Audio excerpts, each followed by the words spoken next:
Welcome back to BmacVags. Today we're going to be working on a Vauxhall Corsa, also called an Opel in some of the other countries.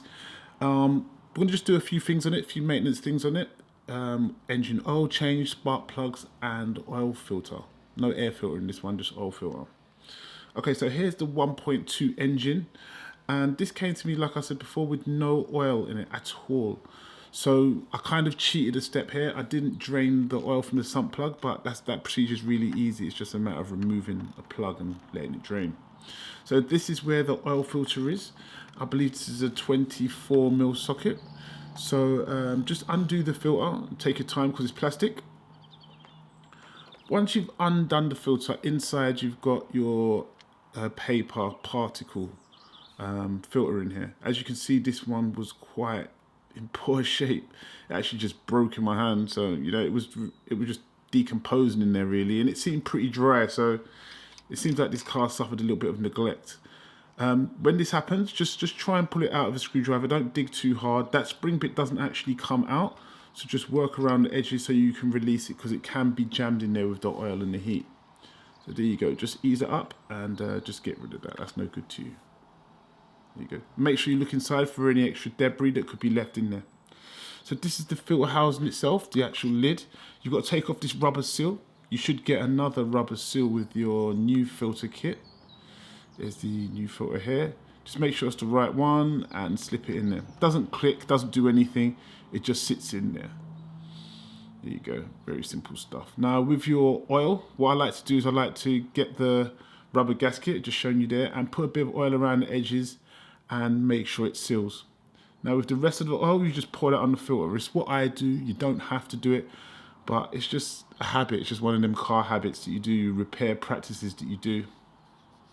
So there you see me again, just going over the seal with the oil again, just to make sure it seals nice and don't pinch it. Now I always like to do things like this. I use my hand as far as I can go, make sure the seal's in there, and then just for the last little bit, you just use the actual socket itself. You could use a torque wrench, but I've got enough experience now to know when enough's enough. So now we've changed the filter, it's onto the spark plugs. Now this is a 5mm hex bit, and this coil pack comes as one whole unit. So once you've loosened them 2 screws, you should just ease it up. I just put that to the side. I couldn't bother to disconnect it. Now what I always like to do is just inspect the coil packs, make sure there's no splits in it, obvious leaks or anything like that, just a visual inspection. If you see something that doesn't quite look right, just try and address it, because all these things will hurt the function of your engine. So here we go with removing the spark plugs. Just take your time, one at a time, just loosen them. You know what I always do, just get them a little bit loosened and then undo the rest by hand. Now they can be a bit tight. You've got to remember not to tighten them back up too much when you get them. There you go, just looking at this spark plug, and it's not really in great shape, and it could do with a change. Some of them were burnt at the top of the spark plugs, but you know, I mean, they could go on, but really and truly a change is not going to hurt it. This one's not really burning too right either. Actually looks a little bit lean. Yeah, well, yeah, there you go. It is what it is. You know, just get it out. But anyway, just putting them back is the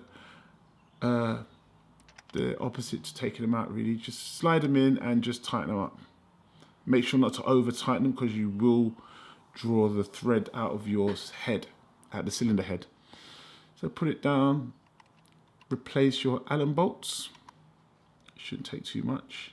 Not to over tighten them again, and clip back down your lid, the cap. Now remember to get the correct specification oil, because obviously these cars have hydraulic tappets and all that sort of stuff, so everything needs to just be correct, or else it won't function properly and your engine will be noisy, and you know, you can really hurt your engine. So just make sure you got the right stuff. And look, there's a level back. As usual, put your cap on and onto the next. So the next thing we did was to change the the O2 sensor. This is the O2 sensor. It measures the exhaust gases coming out of the engine. Now we came up with, there was a fault code on this car, so I decided to change it, and it's really, really easy. Just showing you here. Now there you can see it right at the front there. They're not all this simple, and you're going to need a O2 sensor tool, which will be available in my shop. I put the link in the description, and then just undo it. This one was particularly easy. It's in a fantastic location, really. Once it's undone, you can just screw it out. Now when you're putting it back in, just make sure they're similar. The threads are roughly the same height and the plugs are the same, because you can't replace the plugs because there's different types of O2 sensors. So just confirm your part is what it's meant to be and screw everything back on. This whole video is just about general maintenance of this car, you know, just to make sure it's all right, especially when they've been neglected. So if you've bought a second-hand car, doing this stuff is very good because it's just precautionary, you know. It's not going to do no harm to change the oil filters and any other codes that are coming up on the car. So this was the state of the throttle body, as you can see. I didn't quite want to take it all off, so I just did what I could. Get yourself some carb cleaner, some sort of cleaner, brake cleaner even, and just spray it and clean it up. Now we're just doing a light maintenance, you know. We just, like I said before, it just come in, so we're just making sure that a few things are tidy. Now when using the screwdriver, don't be careful with this, because you don't want to scratch the walls of the throttle body too much. So just take your time, work around it, and make sure not to harm the car too much. Now put it all back together. It's got a 7mm a Jubilee clip or hose clamp, and that's it, you're done. Hope you enjoyed the video. Don't forget to comment, rate, subscribe. Thank you for watching.